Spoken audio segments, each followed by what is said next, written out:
Welcome back, everybody. Automotive Inc. Today we are going to talk about some automotive news.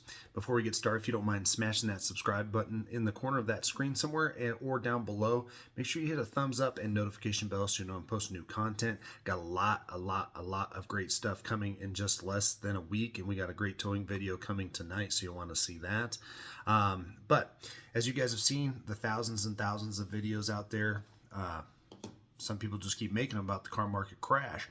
And so people are a little gun shy about wanting to buy a new vehicle, or potentially they're thinking they're going to get even a better deal because of this. Well, those rumors just aren't true.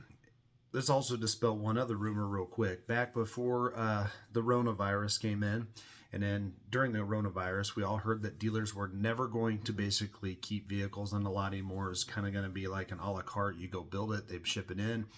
And basically now, dealers are actually splurging with vehicles. Now, unless that vehicle's a hot item, like there are some great deals on some Nissans and stuff like the Aria, if electric vehicles are your thing, then at the end of the day, they are doing a lot of those and they are having an issue getting enough of those. But here comes the annual report, and guess what? GM and Ford have reported that they've had the best sales year since 2019, and they expect it to continue to grow. So for those people saying that the market's over, there's always going to be a drive for automotive things, cars, trucks. We all need them. We all got to get somewhere.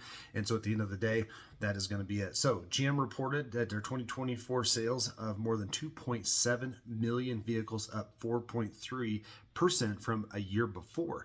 So obviously we're not at pre-Rona levels, but at the end of the day, the market is growing, not failing. It's not flopping off. And we'll see what happens with interest rates here shortly after everything changes here in January.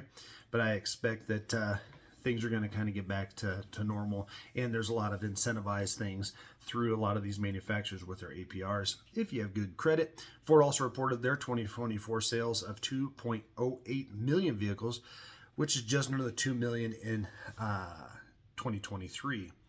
So that's a big step up.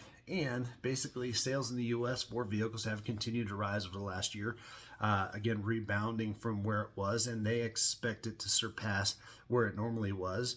Several other automakers, Toyota, Honda, have also reported single-digit annual sales increases because guess what?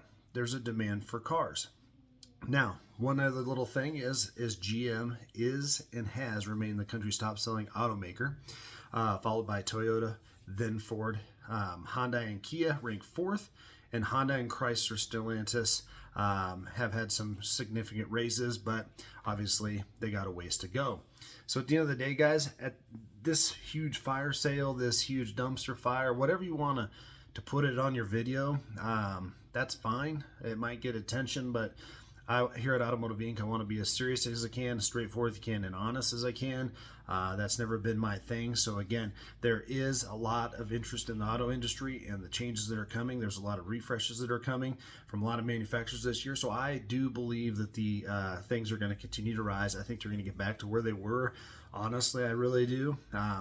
Even with problems that these auto manufacturers are having, trying to pump out these newer versions of cars with recalls and stuff.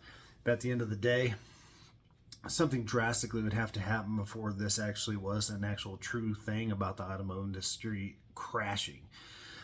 So, you know, it is what it is, guys. Now, at the end of the day, Stellantis is probably the one that is actually having the biggest struggles. And they've had a lot of upper echelon in their ranks, a lot of turmoil. And so I think that they're probably going to be a little bit lower on that. And right now, if you're interested in a Stellantis product, they're offering heck of deals on them, trying to move them forward and get them on to the next one. So at the end of the day, guys, that is the rumor dispel.